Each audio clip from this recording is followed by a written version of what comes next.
नमस्कार, आप देख रहे हैं खबर रणभूमि। मैं हूं आपके साथ संचिता जायसवाल। बुलेटिन की शुरुआत करेंगे। भीलवाड़ा में नाबालिग से गैंगरेप और हत्या मामले में विरोध कर रहे बीजेपी युवा मोर्चा कार्यकर्ताओं पर जयपुर में पुलिस ने लाठीचार्ज किया।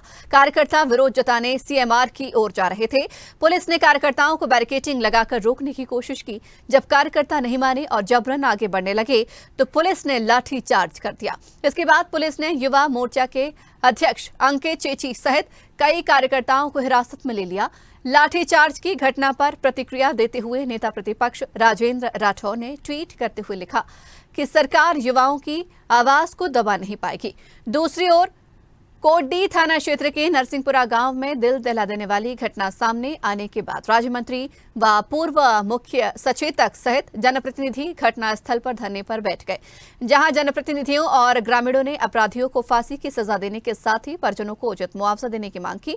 वहीं जनप्रतिनिधियों ने ग्रामीणों के साथ मिलकर जिला कलेक्टर और पुलिस के उच्च अधिकारियों को मौके पर बुलाने की मांग की। ये बहुत दुखद हुई, इसमें कोई दो राय नहीं है। और इसमें मेरा ये कहना है कि चूंकि बहुत गरीब आदमी है, बच्ची मारी गई है, सारे उनके परिवार दोनों ही माँ बाप से लेके परिवार उनके ससुराल वाले सब त्रस्त हैं, इसलिए अच्छी बहुत बड़ी रकम के रूप में इनको मुआवजा दिलाया जाना चाहिए। धीरज जी ने जैसा कहा, मैं कहता हूं कम से कम 50 लाख रुपए का मुआवजा दिलाया जाए। भीलवाड़ा जिले का न केवल गुर्जर समाज बल्कि 36 कौम का समग्र समाज यहाँ पर गुस्से पर है। घटनास्थल पर मैं मौजूद हूँ, मेरे साथ में पूर्व मंत्री कौलाल जी मौजूद हैं। हमने यहाँ पर जिला कलेक्टर से बात करी, एसपी से बात करी, एसपी मौके पर आ गए और कलेक्टर यहाँ पर पहुँचने वाले हैं। आईजी को मैंने फोन कर दिया है। यहाँ पर हम सब लोग इस बात के लिए बैठे हुए हैं। 3 लोग पुलिस ने रात को राउंड अप किए हैं। एसपी यहाँ पे खुद थाने के अंदर पूछताछ करने भेजा हम लोगों ने। आज जो स्थिति है उससे हम ये मांग करते हैं कि ज़्यादा से ज़्यादा सरकार इसको मुआवजा दे। मैं खुद सरकार के प्रतिनिधि के रूप में यहाँ पर मौजूद हूँ। मैं खुद मांग करूंगा सरकार से कि इसको मुआवजा दिलाया जाए और हम लोगों की एक ही मांग है कि हत्यारों को फांसी की सजा दी जाए। देर रात पुलिस को सूचना मिली, पुलिस को आला अधिकारी मौके पर पहुंचे। थाना क्षेत्र कोटडी घटना है, एक बच्ची का मर्डर करके उसको जलाने की सूचना मिली थी। कुछ अलामत मुकदमा में मिले हैं। इन्वेस्टिगेशन के दौरान 3-4 लोगों को आरोपियों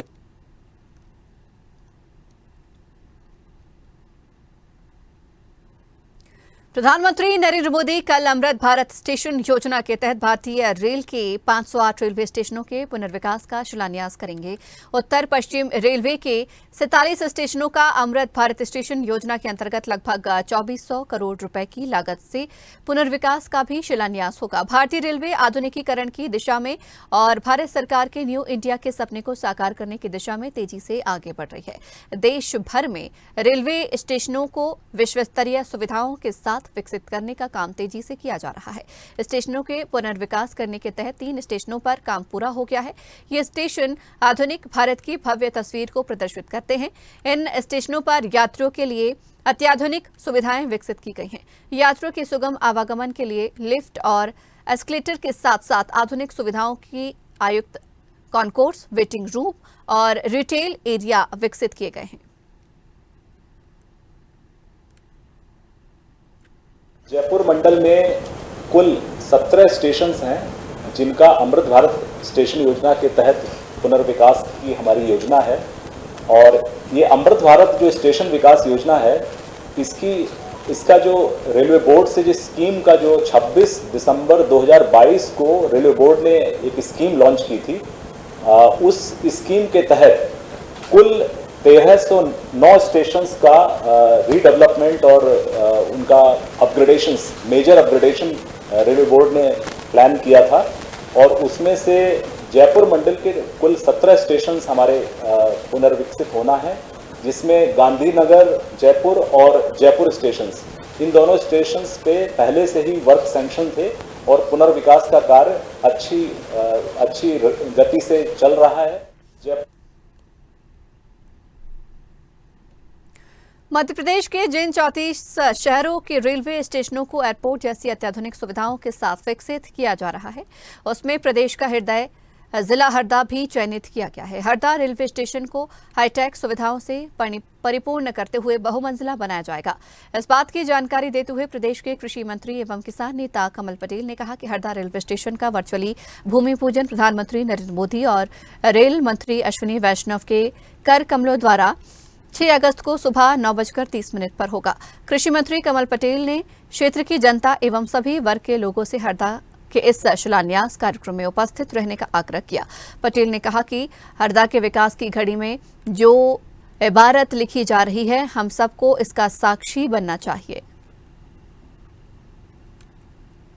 आप सबको बहुत बहुत शुभकामनाएं, बधाई कि कल 6 अगस्त हरदा के लिए ऐतिहासिक दिन है, जहां हरदा में माननीय प्रधानमंत्री नरेंद्र मोदी जी के कर कमलों से और रेल मंत्री जी के कर कमलों से हरदा रेलवे स्टेशन का भूमि पूजन होगा, शिलान्यास होगा। भव्य रेलवे स्टेशन बनेगा, बहुत ही खूबसूरत। इसलिए आप सब 9:30 बजे रेलवे स्टेशन हरदा के शिलान्यास समारोह में आप सब आमंत्रित है। सभी कार्यकर्ता, जनप्रतिनिधि, सभी व्यापारी, हमारे किसान भाई, युवा, माताएं, बहनें, आप सबको मैं आमंत्रित करता हूं जनप्रतिनिधि होने के नाते कि हरदा रेलवे स्टेशन पहुंचे और ऐतिहासिक पल जो हरदा रेलवे स्टेशन का भूमि पूजन है, माननीय प्रधानमंत्री जी वर्चुअल करेंगे। पूरे देश में 1200 और मध्य प्रदेश में लगभग 32 रेलवे स्टेशनों का एक साथ भूमि पूजन है, उसमें आप शामिल हो। मैं आप सबको आमंत्रित करता हूं।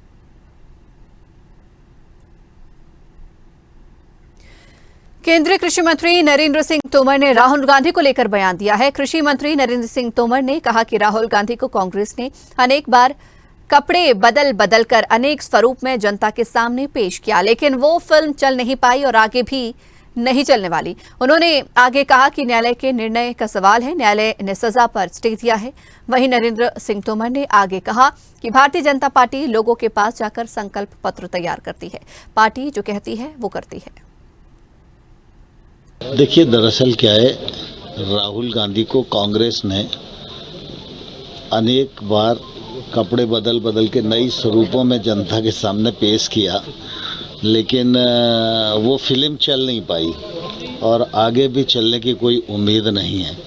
जहाँ तक न्यायालय के निर्णय का सवाल है, न्यायालय ने उनकी सज़ा को स्टे किया है, लेकिन जो कुछ उन्होंने बोला है उस पर अभी न्यायालय ने कोई टिप्पणी नहीं की, इसलिए इसमें जीत और हार के प्रश्न की तरह नहीं देखना चाहिए। देखिए, दरअसल क्या है, भारतीय जनता पार्टी के प्रदेश अध्यक्ष वीडी शर्मा रीवा के सिरमौर में आयोजित कार्यकर्ता सम्मेलन में शामिल हुए। इस दौरान वीडी शर्मा ने कहा कि प्रदेश में 2003 से पहले कांग्रेस की सरकार हुआ करती थी, तब की सरकार ने प्रदेश का बंटाधार कर दिया। मध्य प्रदेश एक बीमारू राज्य बनकर रह गया था। प्रदेश की इस दुर्व्यवस्था के लिए कांग्रेस के नेताओं की सोच जिम्मेदार थी। वीडी शर्मा ने आगे कहा कि कांग्रेस नेता दबाव व छूट की राजनीति करते हैं और कांग्रेस झूठ की गारंटी बनकर रह गई है। उन्होंने आगे कहा कि भारतीय जनता पार्टी विचार आधारित राजनीतिक पार्टी है, यहां सामूहिक नेतृत्व के आधार पर निर्णय होते हैं। भाजपा में कार्यकर्ताओं का सम्मान सर्वोपरि होता है। यही कारण है कि हमारे कार्यकर्ताओं के लिए संगठन एक परिवार की तरह है। और विधानसभा के सभा में आयोजित सम्मेलन में जो कार्यकर्ताओं का, नौजवानों का उत्साह दिखाई दे रहा है, आज भारतीय जनता पार्टी के माननीय प्रधानमंत्री नरेंद्र मोदी के नेतृत्व में, हमारे मुख्यमंत्री जी के नेतृत्व में जिस प्रकार से विकास और गरीब कल्याण का इतिहास इस देश के अंदर बनाया और कार्यकर्ताओं की ताकत के बल पर इस चुनाव में भारतीय जनता पार्टी सिरमौर विधानसभा से लेकर 230 विधानसभाओं में भारतीय जनता पार्टी के कार्यकर्ता प्रत्येक बूथ पर चुनाव जीतने का संकल्प लेकर के आगे बढ़ रहे हैं और 2023 के चुनाव में सिवनी में भारतीय जनता पार्टी द्वारा कार्यकर्ताओं में जोश भरने, आगामी कार्य योजना पर चर्चा करने और चुनावी रणनीति तैयार करने के उद्देश्य से बरघाट में कार्यकर्ता सम्मेलन का आयोजन किया गया। कार्यक्रम के दौरान मुख्य अतिथि संभागीय प्रभारी एवं सांसद कविता पाटीदार ने संबोधन के द्वारा कार्यकर्ताओं में उत्साह भरा। उन्होंने कहा कि प्रदेश के मुखिया शिवराज सिंह चौहान ने अपने कार्यकाल में बेटा बेटी के भेदभाव को पूरी तरह बंद कर दिया है। वहीं उन्होंने कमलनाथ पर तंज कसते हुए कहा कि जैसे ही शिवराज ने लाडली बहना योजना की शुरुआत की तो कमलनाथ को भी बहनें याद आने लगी। सम्मेलन में भाजपा जिलाध्यक्ष आलोक दुबे ने कहा कि प्रदेश में मुख्यमंत्री शिवराज और देश में प्रधानमंत्री नरेंद्र मोदी ने अंतर्राष्ट्रीय स्तर पर देश का सम्मान बढ़ाया है। आज भारत विश्व में महाशक्ति बन चुका है। वहीं कार्यक्रम में सैकड़ों लोगों ने भाजपा की सदस्यता ली। नरसिंहपुर के कांग्रेस कार्यालय में पत्रकार वार्ता का आयोजन किया गया, जिसमें कांग्रेस ने आदिवासियों पर हो रहे अत्याचारों पर शिवराज सरकार की निंदा करते हुए उनके कुप्रबंधन पर सवाल खड़े किए और बताया कि आदिवासियों पर हो रहे अत्याचारों के विरोध और आदिवासियों के सम्मान में यात्रा निकाली जा रही है। युवा कांग्रेस के प्रदेश अध्यक्ष विक्रांत भूरिया के नेतृत्व में कांग्रेस द्वारा मध्य प्रदेश के जिलों में रैली का आयोजन किया जा रहा है, जिसका समापन 7 अगस्त को झाबुआ में होगा। जिस प्रकार लगातार आदिवासियों के ऊपर अत्याचार हो रहा है, ऐसे में सभी कांग्रेसी जन उनके साथ हैं। उनके सम्मान में 2200 किलोमीटर की यात्रा की जा रही है। वहीं सुप्रीम कोर्ट से राहुल गांधी को मिली राहत पर कांग्रेसी कार्यकर्ता ने हर्ष व्यक्त किया और एक दूसरे को तिलक लगाकर मिठाई खिलाते नजर आए कांग्रेस के कार्यकर्ता और पदाधिकारी। यह एक दबाववश, राजनीतिक दबाववश केस बनाया गया। सबको मालूम है, आम जनता समझ रही है इसको। कोई ऐसा मामला नहीं था कि 2 साल की उनको सदस्यता या सजा दी जाए। उसको बनाकर पूर्ण रूप से किया गया और हाईकोर्ट में हमने उनको सम्मान किया। हाईकोर्ट का भी, सुप्रीम कोर्ट ने आज उस पर सुनवाई की और उसने स्टे दे दिया और वापस यथावत रावत जी की सदस्यता। लोकतंत्र के लिए खुशखबरी है कि ऐसा गलत निर्णय माननीय उच्चतम न्यायालय ने आज उस पर रोक लगा दी और ये आवश्यक था। ये निर्णय, ये केस ईमानदारी से सोचा जाए तो यह केस जो लोअर कोर्ट में था वहीं खारिज होना था, वहां स्टैंड नहीं करना था। ये आवेदन स्वीकार करने योग्य नहीं था।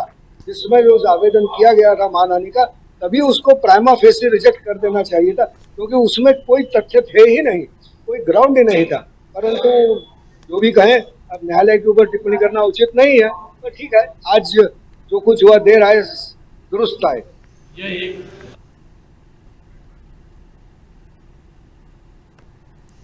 और रुक करेंगे अगली खबर की ओर। भूपेश बघेल ने बड़ा ऐलान करते हुए कहा कि जूनियर डॉक्टर का स्टाइपेंड बढ़ाया जा रहा है।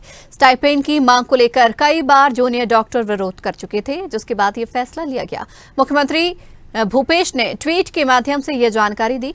उन्होंने लिखा कि ये जानकारी साझा करते हुए संतोष हो रहा है कि हमने जूनियर डॉक्टर का स्टाइपेंड बढ़ाने का निर्णय लिया है। इस प्रकार पीजी फर्स्ट ईयर करने वाले जूनियर डॉक्टर को 67,500 रुपए मिलेंगे। इससे पहले इन्हें 53,550 रुपए मिल रहे थे। बता दें कि प्रदेश में जूनियर डॉक्टर की संख्या 3,000 से ज्यादा है। ये सभी प्रदेश के अलग अलग जिलों के मेडिकल कॉलेज में पढ़ते हैं। इसके साथ ही ये लोगों का इलाज भी करते हैं। 4 दिन पहले भी इन लोगों ने हड़ताल की थी।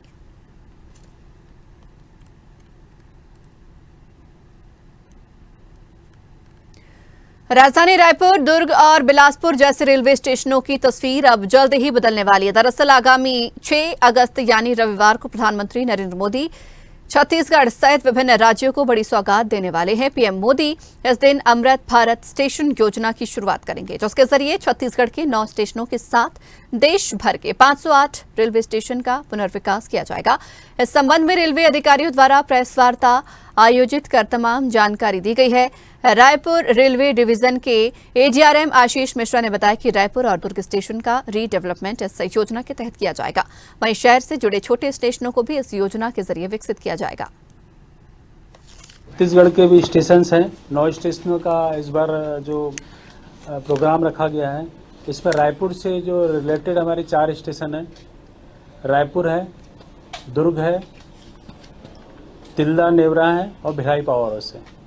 ये हमारे रायपुर डिवीज़न के एरिया में आते हैं। इसके अलावा बिलासपुर का स्टेशन है, बिलासपुर डिवीज़न के हैं, और नागपुर डिवीज़न के कुछ स्टेशन हैं, वो इसमें मेंशन है, गोंदिया, वाटसा, चांदा फोर्ट के हैं। इसमें हम लोगों ने जो मास्टर प्लान बनाया हुआ है, उसमें सभी स्टेशन बिल्डिंग में हम लोगों ने दोनों तरफ से व्यापक एंट्री का प्रावधान रखा हुआ है। लिफ्ट और एस्केलेटर का प्रावधान किया हुआ है। रायपुर स्टेशन पे और दुर्ग स्टेशन में 21 एस्केलेटर लग रहे हैं, 42 लिफ्ट लगने का प्रावधान है, जो हमारा हमने मास्टर प्लान बनाया हुआ है। आज विश्व के लोकप्रिय यशस्वी नेता प्रधानमंत्री नरेंद्र मोदी जी से संवाद सुखबीर सिंह जौनापुरिया ने मुलाकात की, जिसमें सांसद द्वारा निर्मित पुस्तक संकल्प से सिद्धि तक भेंट की। प्रधानमंत्री सभी सांसदों से यही चाहते हैं कि पुस्तक में सभी योजनाओं का जिक्र होना चाहिए। प्रधानमंत्री ने पुस्तक का एक एक पेज खोलकर देखा और सांसद साहब ने उन्हें बताया कि पुस्तक के पहले पेज पर भारत का मानचित्र है, उसमें सभी योजनाओं का वर्णन है। प्रदेश संगठन महामंत्री चंद्रशेखर और प्रदेश अध्यक्ष सीपी जोशी भी यही चाहते हैं। जब सांसद रसोई के रिट्वीट और प्रदेश उपाध्यक्ष बनाने का धन्यवाद किया तो प्रधानमंत्री ने बड़े ही आत्मीयता से बैठाकर रसोई के बारे में पूछा। माननीय प्रधानमंत्री जी ने अमृत भारत स्टेशन योजना में सवाई माधोपुर रेलवे स्टेशन के लिए 40 करोड़ रुपए और गंगापुर सिटी रेलवे स्टेशन के लिए 25 करोड़ रुपए स्वीकृत किए हैं। आप सबके माध्यम से देश के यशस्वी प्रधानमंत्री श्री नरेंद्र मोदी जी एवं रेल मंत्री श्री अश्विनी वैष्णव जी का हार्दिक आभार व्यक्त करता हूं। 6 अगस्त को माननीय प्रधानमंत्री सुबह 10 बजे वर्चुअल शिलान्यास करेंगे। आप सभी क्षेत्रवासियों से निवेदन है कि 6 अगस्त को सुबह 10 बजे सवाई माधोपुर रेलवे स्टेशन और गंगापुर रेलवे स्टेशन पर सभी पहुंचे। और आइए बड़ी खबर दिखा रहे हैं हम आपको राजधानी भोपाल से। जागरण लेक सिटी यूनिवर्सिटी में टाइगर की दहाड़। यूनिवर्सिटी में टाइगर के आने से दहशत में कॉलेज स्टाफ और विद्यार्थी। कुलपति के कैबिन में दाखिला लेने पहुंचा टाइगर। यूनिवर्सिटी में टाइगर की आमद से थमी लोगों की सांसें। तो जागरण लेक सिटी यूनिवर्सिटी में टाइगर ने छलांग मारकर एंट्री ली। कोलार इलाके में टाइगर ने बाउंड्री वॉल कूदकर शिकार किया। और इस खबर पर ज्यादा जानकारी के लिए हमारे साथ हमारे सहयोगी मोहम्मद ताहिर खान फोन लाइन पर जुड़ गए हैं। ताहिर, यूनिवर्सिटी में टाइगर देखा गया है, क्या जानकारी? ये आज की घटना संचिता बताई जा रही है। राजधानी भोपाल के रातीबाड़ थाना क्षेत्र का पूरा मामला है, जहां पर एक टाइगर के आने से जो वहां पर लोग थे उनमें दहशत कायम हो गई थी और टाइगर की दहाड़ से कहीं ना कहीं जो लोग हैं वो काफी वहां पर परेशान नजर आए। फुटेजों में साफ तौर पर देखा जा रहा है कि टाइगर के आने के बाद लोग इधर उधर भागते हुए नजर आ रहा है। हालांकि जो यूनिवर्सिटी प्रबंधन है वो पूरे मामले में कुछ भी कहने से वहां पर बचता हुआ नजर आ रहा है। हालांकि सूत्रों की माने तो ये जागरण लेक सिटी यूनिवर्सिटी का पूरा मामला है, जहाँ पर टाइगर घुसा था। टाइगर घुसने के वहीं पर वो मूवमेंट करता रहा, घूमता रहा, उसके बाद वो जंगल की ओर भाग गया। देखिए जो यूनिवर्सिटी है वो भी जंगल में ही बनी हुई है और रातीबाड़ थाना क्षेत्र में के अंतर्गत ये पूरा मामला आता है। लेकिन टाइगर की दहशत से वहाँ पर जो छात्र हैं और या जो लोग वहाँ पर मौजूद थे, वन विभाग को सूचना नहीं दी गई? वन विभाग को सूचना नहीं दी गई? देखिए जो यूनिवर्सिटी प्रबंधन है उनसे हमने बात करने की कोशिश की, कई बार फोन कॉल किए, लेकिन वो कुछ भी कहने से वहाँ पर बचते हुए नजर आए। उनका साफ तौर पर इनकार था कि आज स्कूल कॉलेज में छुट्टी है, हमें जानकारी नहीं है, इस तरह की बातें वहाँ का जो प्रबंधन है वो कह रहा था। लेकिन जो हमारे स्थानीय सूत्र हैं उनके हवाले से हम खबर बता रहे हैं। सूत्रों ने साफ कहा है कि जो कॉलेज परिसर है वहाँ पर टाइगर घुसा था, जिससे वहाँ पर जो लोग मौजूद थे उनमें दहशत का जो माहौल थे वो उत्पन्न हो गया था। चलिए ताहिर, शुक्रिया जानकारी के लिए। अगर आपको हमारा वीडियो पसंद आया तो लाइक, शेयर, कमेंट, सब्सक्राइब करें, बेल आइकन का बटन दबाएं। हमारी वेबसाइट swadesh live.com पर जाना ना भूलें।